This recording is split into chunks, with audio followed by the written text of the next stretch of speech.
नमस्कार दोस्तों, welcome to the video series for customer relationship management for DFCCIL executive and junior executive post operations and BD।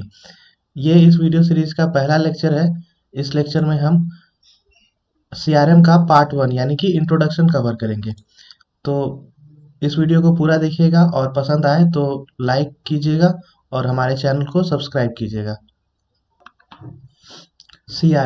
CRM का full form होता है customer relationship management. इसका आप definition देखते हैं। CRM is a process in which a business or organization administrates its interaction with customer, typically using data analysis to study large amount of information। तो इसके definition के हिसाब से CRM एक प्रोसेस है जो किसी भी बिजनेस या फिर ऑर्गेनाइजेशन के द्वारा यूज किया जाता है कस्टमर से इंटरेक्शन के लिए, और उनसे जो भी डेटा गैदर होता है उसको एनालाइज किया जाता है एक बेटर स्ट्रेटेजी बनाने के लिए कस्टमर सर्विस और कस्टमर सेल्स प्रोसेस के लिए। इस डेफिनेशन से CRM आपको ज़्यादा क्लियर नहीं हुआ होगा। अगला स्लाइड देखते हैं, उसमें और भी कुछ इंटरेस्टिंग फैक्ट्स हैं।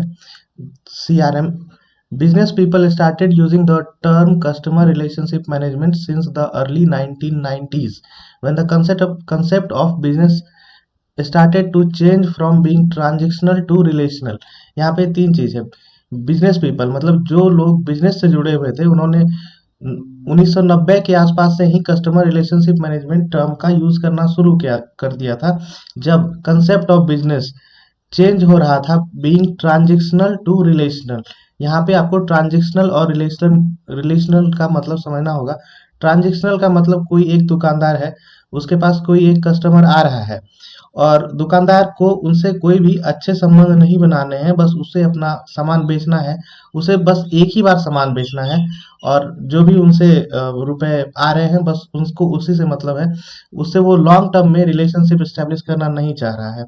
और रिलेशनल का मतलब हो गया कि कोई एक दुकानदार है जो लॉन्ग टर्म में अपने कस्टमर से रिलेशनशिप मेंटेन करना चाह रहा है ताकि फ्यूचर में भी उस कस्टमर से उसे बिजनेस आता रहे। तो ये ट्रांजेक्शनल और रिलेशनल का मतलब था। Since then there have been many attempts to define the domain of CRM को डिफाइन करने के बहुत सारे अटेम्प्ट किए गए। जिस और उस टाइम पे जबकि अधिकतर लोग CRM का मतलब कस्टमर रिलेशनशिप मैनेजमेंट समझ रहे थे, वहीं कुछ लोग इनका यूज CRM को कस्टमर रिलेशनशिप मार्केटिंग भी बोलते थे।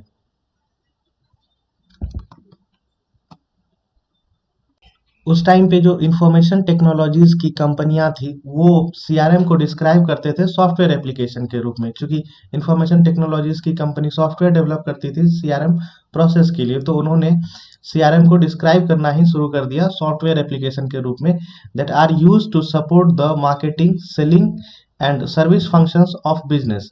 This equates CRM with technology. तो CRM को टेक्नोलॉजी के साथ जोड़ने का जो प्रोसेस था वो यहीं से शुरू हुआ, जब जो इंफॉर्मेशन टेक्नोलॉजी कंपनी थी उन्होंने CRM को एक सॉफ्टवेयर के रूप में डिस्क्राइब करना शुरू कर दिया। लेकिन CRM कोई एक या सिंगली सॉफ्टवेयर नहीं है, ये एक पूरा कंप्लीट होल प्रोसेस है। सो CRM के हम वेरियस डेफिनेशंस देखेंगे। CRM को अलग अलग लोगों ने अलग अलग तरीके से डिफाइन किया है। जैसे कि किसी भी बिजनेस के मैनेजमेंट पॉइंट ऑफ व्यू से देखें तो CRM can be defined as an organised approach of developing, managing and maintaining a profitable relationship with customers.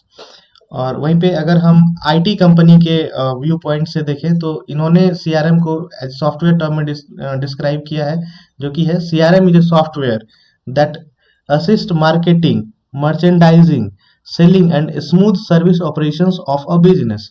मतलब इन्होंने सीधा बता दिया कि CRM एक सॉफ्टवेयर है जो हेल्प करता है मार्केटिंग, मर्चेंडाइजिंग, सेलिंग और स्मूथ सर्विस ऑपरेशन ऑफ किसी भी बिजनेस या फिर कंपनी के। और जो CRM के पहले प्रोफेसर थे फ्रांसिस बटल, उनके हिसाब से it is the core business strategy that integrates internal process and functions and external network to create and deliver value to a target customer at profit. It is grounded on high quality customer data and information technology. तो अगला slide देखते हैं। यहाँ से शायद आपको CRM ज़्यादा clear हो। यहाँ पे मैंने सीआरएम को 3 अलग-अलग स्टेजेस में बाँट दिया है। जैसे कि सीआरएम सिस्टम जो होता है वो क्या करता है? मेनली ये 3 काम करता है। Compiles data, learn and analyse and derive sales growth. तो कंपाइल ये कहाँ से कौन-सा डेटा कंपाइल करता है? From range of different communication channel including companies website, company के वेबसाइट पे जो भी डेटा आ रहा है, टेलीफोन या फिर email, live chat, marketing materials, जो भी मार्केटिंग चैनल्स है उनके थ्रू जो भी डेटा आ रहा है उनको ये कंपाइल करता है। और most recently social media and search engine trends, ये आजकल बहुत ही इंपॉर्टेंट हो गए हैं। सोशल मीडिया पे आप जो भी लाइक करते हैं या फिर जिस तरह का आप कंटेंट कंज्यूम करते हैं सोशल मीडिया पे, फेसबुक हो या यूट्यूब हो, वो आपका एक डेटा लॉग बन रहा है कि आप किस तरह, आपका इंटरेस्ट क्या है। और उसके बाद सर्च इंजन ट्रेंड्स, ये भी बहुत ज़्यादा इंपॉर्टेंट है। आप गूगल पे क्या सर्च करते हैं? गूगल पे आप जो भी सर्च क्वेरी सर्च करते हैं उसको टेक्निकल टर्म में बोला जाता है कीवर्ड। तो कीवर्ड को एनालाइज किया जाता है कि एक दिए गए कोई भी टाइम पीरियड में कोई भी कीवर्ड कितने बार सर्च किया गया है, उसकी फ्रीक्वेंसी क्या है।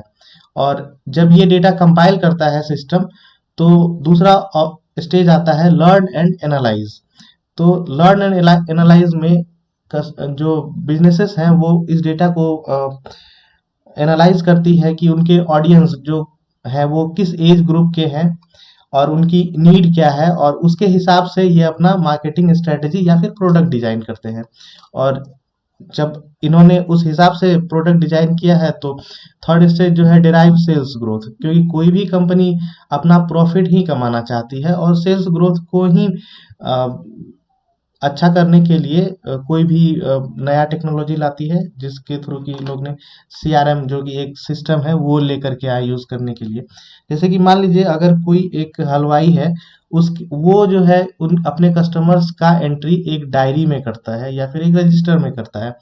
तो आप उसके उस डायरी को भी सीआरएम बोल सकते हैं, क्योंकि उसमें वो जितने भी उनके यहाँ उधार लेने वाले लोग होते हैं उनका डेटा रखता है, और उसमें कितने किन लोगों का कितना बकाया है या फिर कौन से लोग उससे कितना ज़्यादा सामान परचेज करते हैं, तो ये सब उनको उस डायरी से पता चलता है। तो आप वो बोल सकते हैं कि एक छोटे दुकानदार के लिए उसका डायरी भी एक सीआरएम का ही पार्ट है।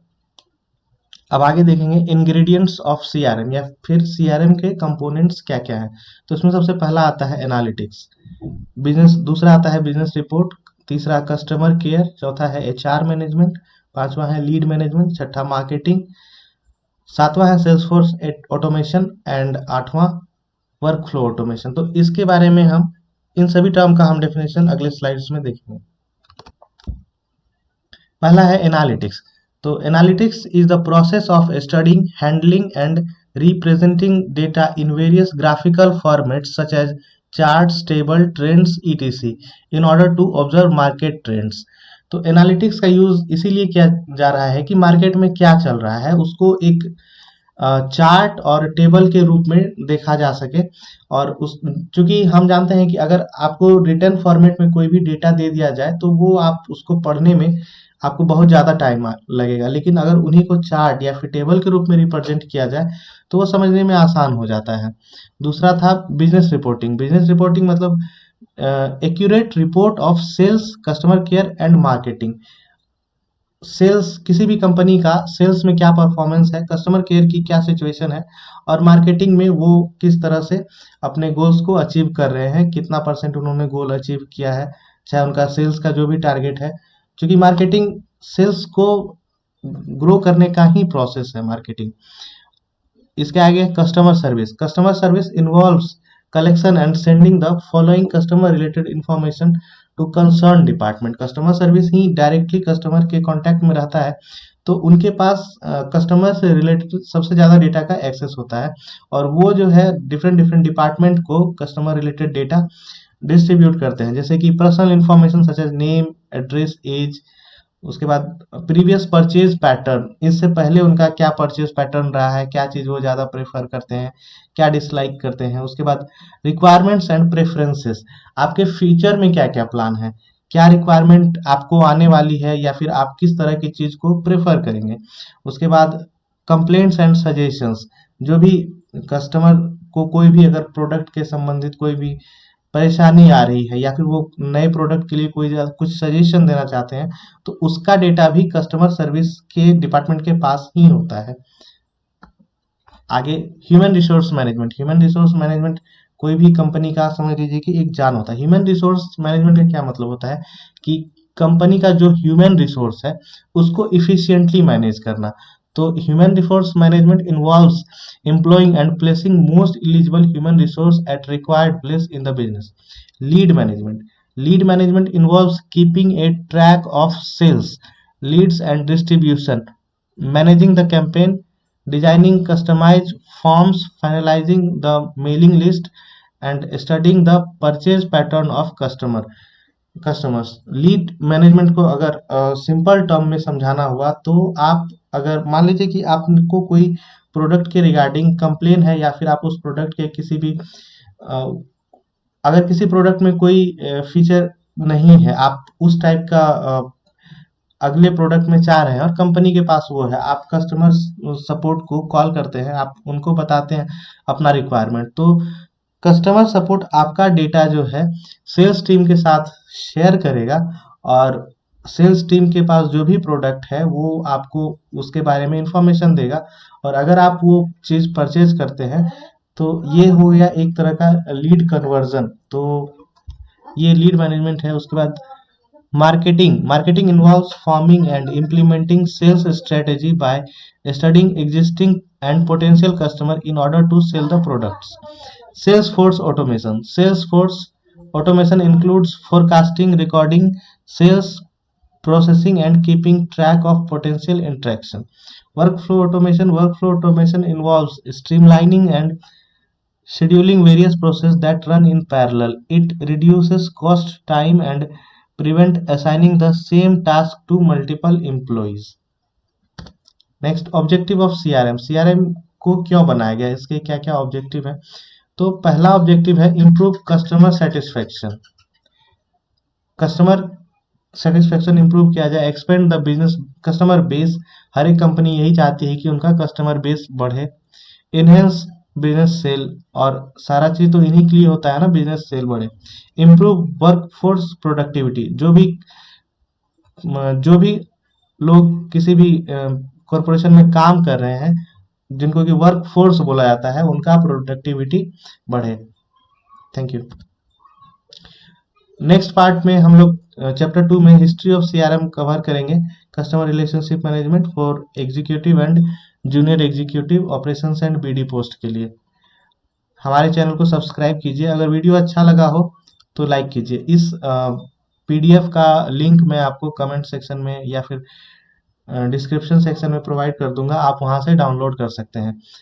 यूट्यूब पे सीआरएम के बहुत सारे लेक्चर्स हैं, बहुत सारे एजुकेटर्स के द्वारा प्रोवाइड करवाए गए हैं, वो सभी अच्छे हैं, लेकिन उनके साथ एक उसमें से मैक्सिमम के साथ प्रॉब्लम है कि वो ऑर्डरली मैनर में नहीं है। तो अगर आप सीआरएम का नोट्स अगर ऑर्डरली मैनर में चाहते हैं तो हमारे वीडियो को फॉलो कीजिए, चैनल को सब्सक्राइब कीजिए, और अगर अच्छा लगा कंटेंट तो कमेंट कीजिए या फिर लाइक कीजिए। Thank you.